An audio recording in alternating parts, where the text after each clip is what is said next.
The word Pacific has long suggested a languorous tropical paradise. To some, it brought to mind the steaming jungles of the islands near the equator. But the vast Pacific basin also includes lands which have quite a different climate and completely different terrain.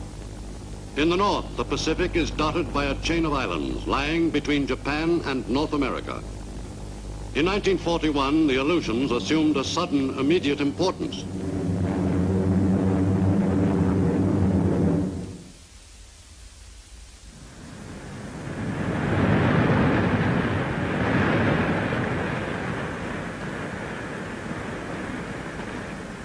Of all the lands which were to become battlefields in the first truly global war, the Aleutian Islands were among the areas least suited to the conduct of successful military operations. The U.S. paid little attention to its desolate island chain before 1940, but Japanese fishermen were well acquainted with the area. Since early in this century, Japanese fishing ships had worked all the waters off the Aleutians and off the Alaskan coast. Ignoring repeated U.S. protests, the Nipponese fishing fleets investigated every cove and every passage which might be of interest to the Japanese Navy one day. Throughout the area, it was felt that some of the Japanese fishermen were probably naval officers in disguise.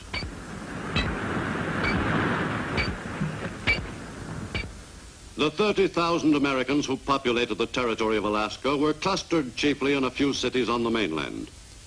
The U.S. Army was represented by some 300 soldiers on Alaska in 1939, and the Navy boasted one small base and a few light warships. The Navy maintained a single radio station in the Aleutians, which were even more lightly defended than Alaska itself. In December 1941, when the Japanese struck 2,500 miles to the south, Alaska was still virtually defenseless. With Japan's forces fanning out across the Pacific, Midway was an obvious target. So, too, was America's base in the Aleutians at Dutch Harbor. Both bases came under attack. In late May 1942, an enemy fleet moved east and sneaked in toward Dutch Harbor. On June 3rd, under cover of bad weather, the Japanese headed straight for the target without being spotted by the American search planes, which knew the Japanese fleet was in the area. The ships continued their run until they were only 165 miles from the target. The poor weather, which proved helpful to the ships, was quite the opposite for the attacking planes.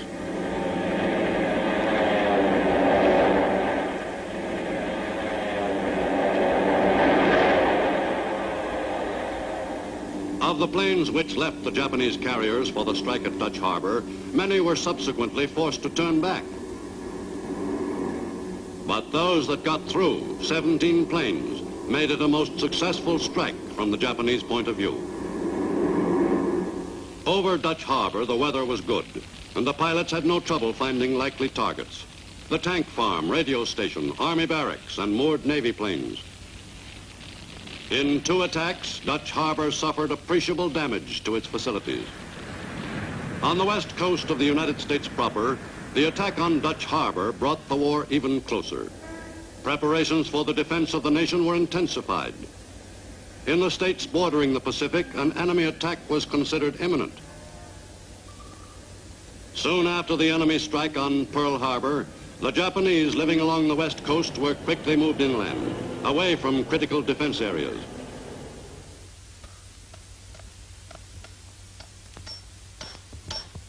Relocation centers were hurriedly built, principally in the western states, to house some 100,000 Issei, Japanese-born aliens, and Nisei, American-born U.S. citizens of Japanese parentage.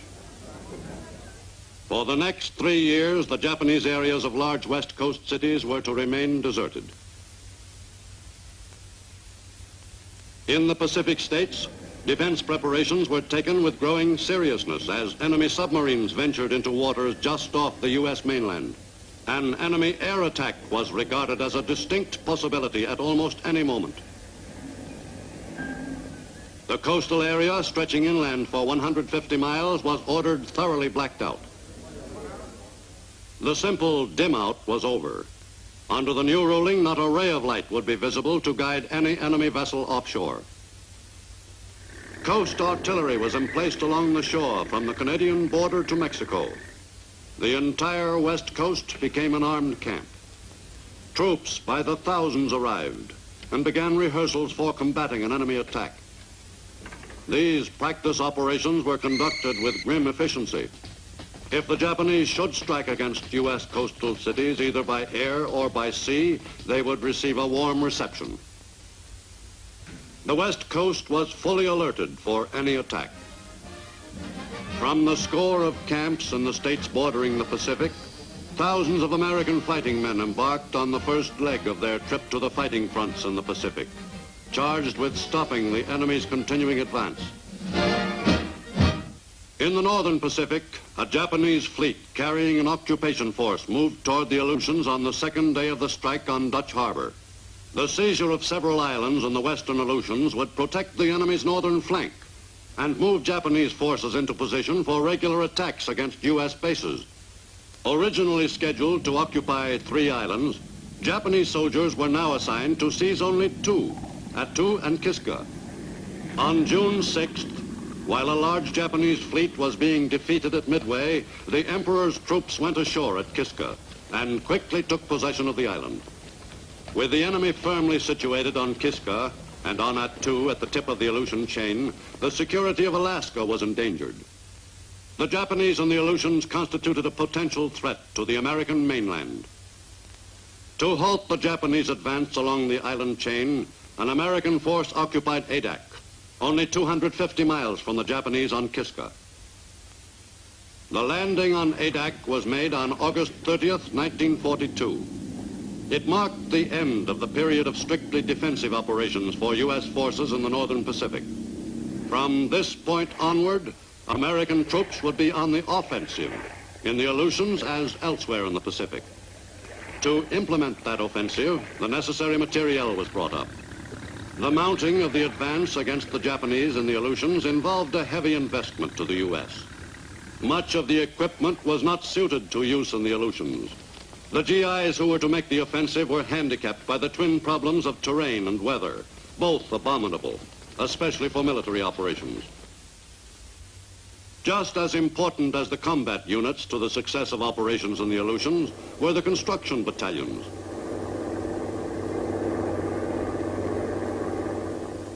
Building an airstrip in the northern Pacific was somewhat more of an operation than it was anywhere else. The work at Adak was rushed. From that island, American bombers could plaster the Japanese on both Attu and Kiska, softening up those islands for U.S. invasions. Throughout the Pacific, the construction of an airfield nearer Japan always signaled an important step forward toward eventual victory. Only 2 weeks after the GIs landed on Adak, the engineers put the finishing touches on the first airstrip. In January 1943, U.S. troops moved to Amchitka, only 50 miles from Kiska.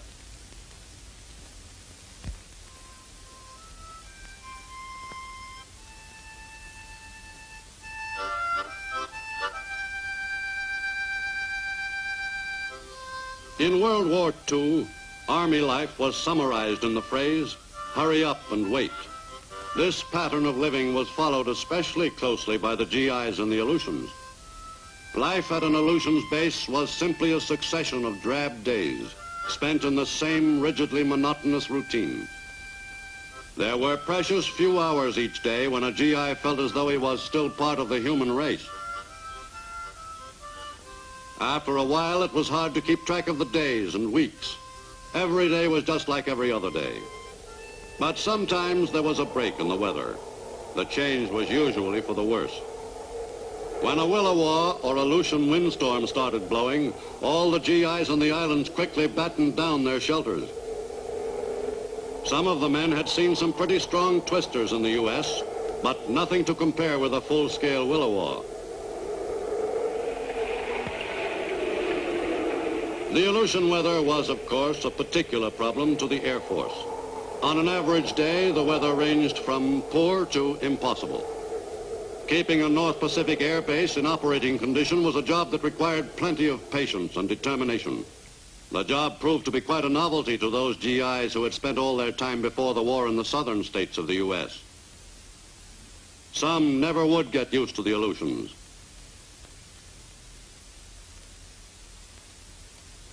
When there wasn't a willow to worry about, there was often snow to complicate flying conditions. And when there was snow at an Aleutian air base, everybody kept busy. Because of the frequency of thick fogs, the planes were able to fly missions against the enemy only on comparatively good days. And most of those were far from what was called ideal flying weather. The planes of the 11th Air Force were ready to take off on strikes against the enemy at a few moments' notice, whenever weather permitted. In late 1942 and early 43, all possible air power in the Aleutians was assigned to the job of knocking out Japanese positions on Attu and Kiska. The commanders of the units which were to bomb those islands carefully studied the latest air photographs of the areas. By picking as targets the facilities most vital to the enemy, the all-important airstrip, the seaplane hangar, coast defense guns, the Air Force could cripple Japanese offensive operations from their newly won bases.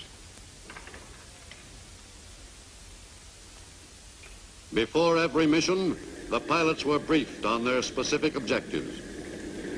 Then, when the weather permitted, they prepared to take off on the 250-mile hop to the target. No matter how good the weather report, the pilots could never be entirely sure that favorable conditions would hold over the target. Aleutians weather was especially changeable, and the pilots had learned not to expect much in the way of continuing clear visibility. All they could do was head west and hope. The U.S. could not be sure of the extent of Japanese intentions in the North Pacific. The only way to keep the enemy from expanding his area of control was for 11th Air Force planes to bomb the enemy's installations on Attu and Kiska as frequently as possible.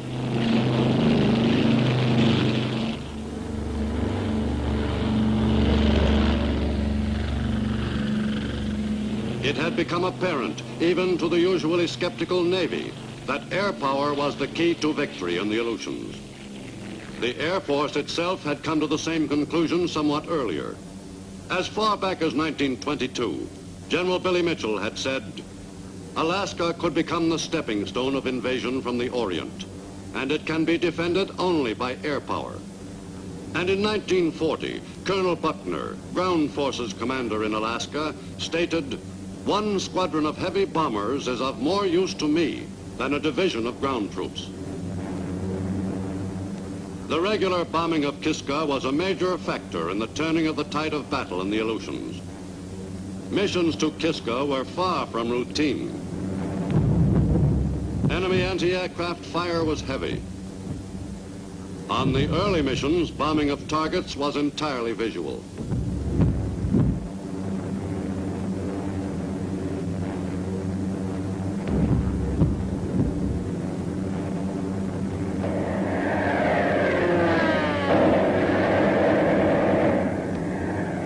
Special attention was given to plastering the Salmon Lagoon runway on the island. Constant bombardment of the strip hampered construction and prevented the Japanese from bringing in land-based heavy aircraft.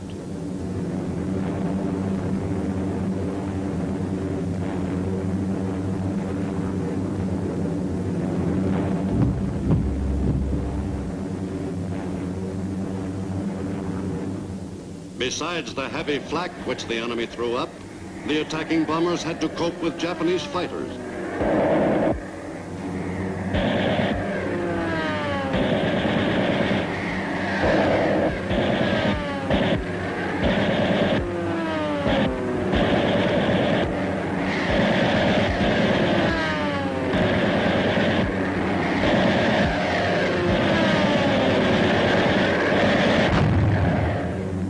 Bombing the enemy was only half the battle. If the weather was clear over the target, there was a good chance that their base would be fogged in. The pilots in the 11th Air Force flew with the added mental strain of being aware every moment they were in the air that death from exposure would probably follow bailing out or a forced landing, even if they were lucky enough to land in one piece.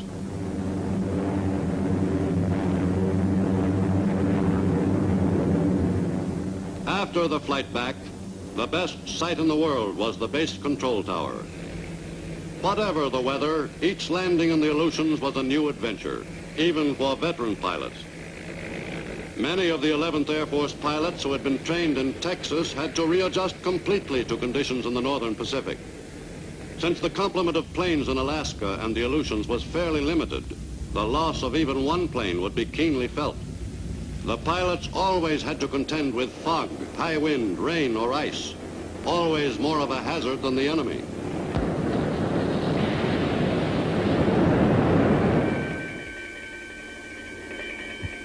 At Aleutian bases, emergencies were expected. Safely back on the ground, the flyers swapped shrapnel and stories about their experiences over the target. A successful raid on an enemy-held island made enduring the cold and the monotony worthwhile after all.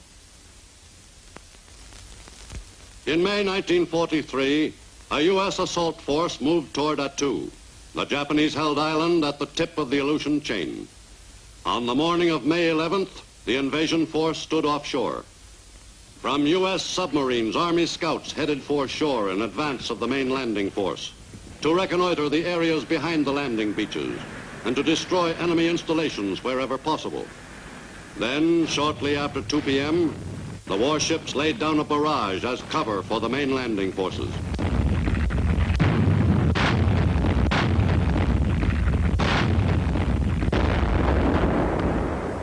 After several delays, the Northern Force troops started ashore in mid-afternoon.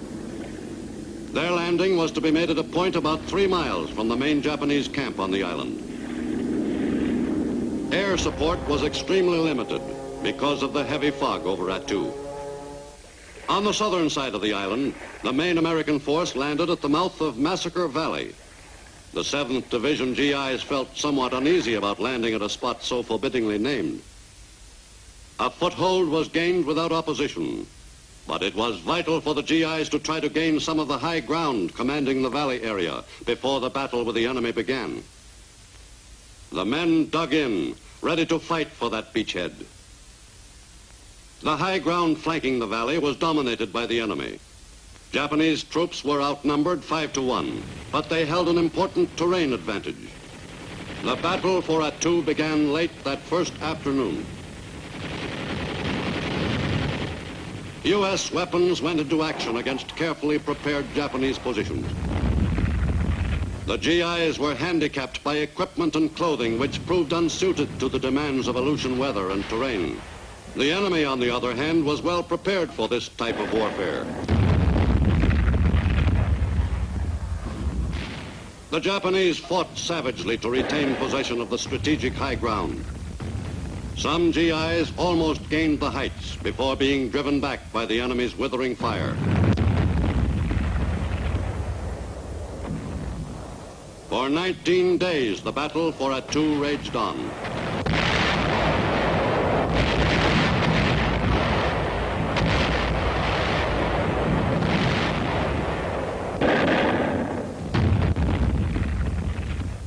Finally, after a last desperate banzai charge, the Japanese defense of the island was at an end.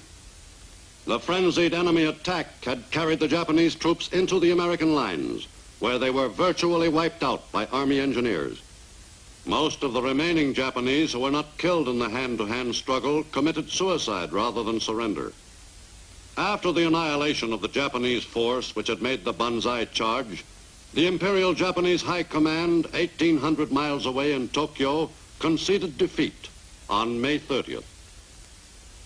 In the retaking of Attu by the U.S. Army's 7th Division and supporting units, 1,100 soldiers were wounded.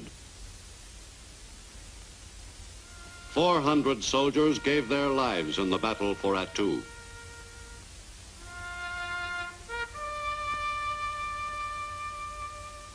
O merciful God, the Father of our Lord Jesus Christ, who is the resurrection and the life, in whom whosoever believeth shall live, though he die, and whosoever liveth and believeth in him shall not die eternally, who also hath taught us by his holy apostle St. Paul not to be sorry, as men without hope, for those who sleep in him.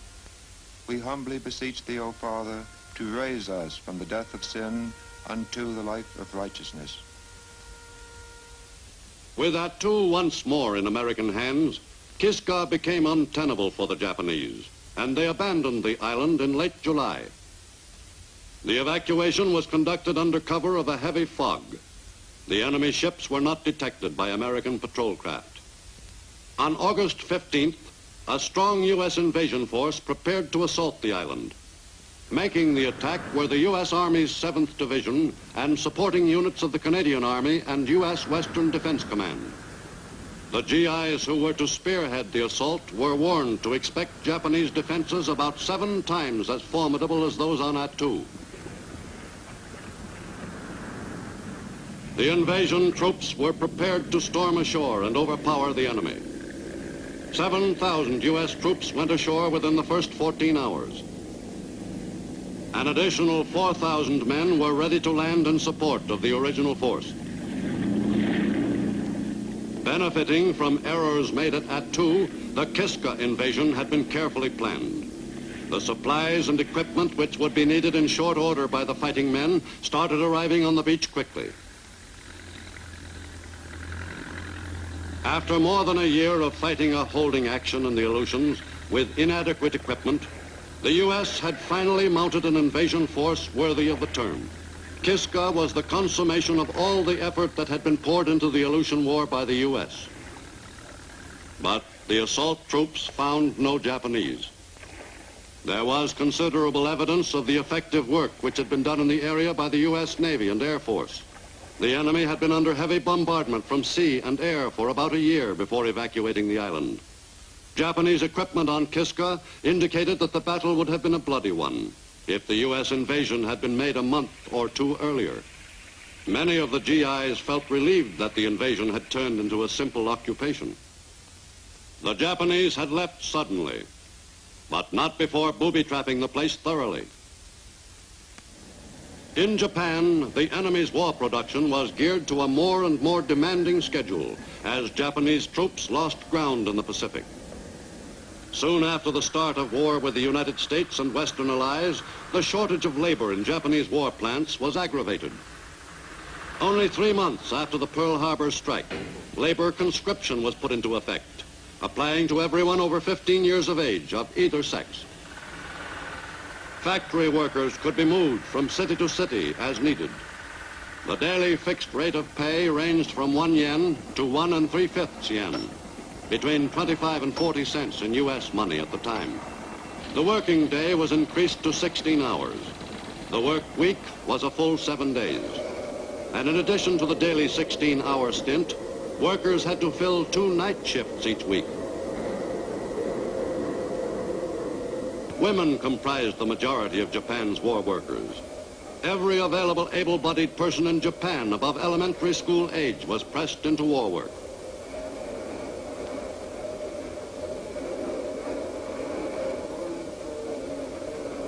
The energies and resources of all of Japan were concentrated on crushing the hated American enemy and winning a brilliant victory for the glory of Imperial Japan and its militarist leaders.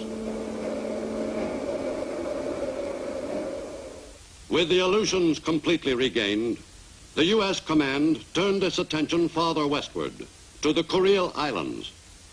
Paramushiro, the most important target, was bombed regularly by U.S. planes beginning in mid-1943. En route to the Kurils, American pilots often practiced on Japanese ships.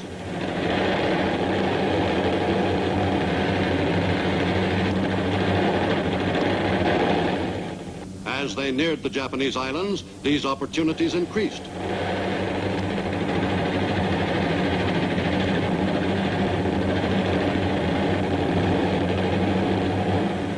The 800-mile trip from the western Aleutians to the northern Kurils soon became a routine mission. The principal targets at Paramushiro were airfields, fisheries, and canneries. All were given careful attention. From mid-1943 until the end of the war, 11th Air Force planes kept Paramushiro effectively neutralized. U.S. air power had successfully disrupted Japan's aggressive moves in the North Pacific. Below the equator, the job of pushing the Japanese back involved a different kind of warfare. In the jungles of New Guinea, Allied fighting forces were engaged in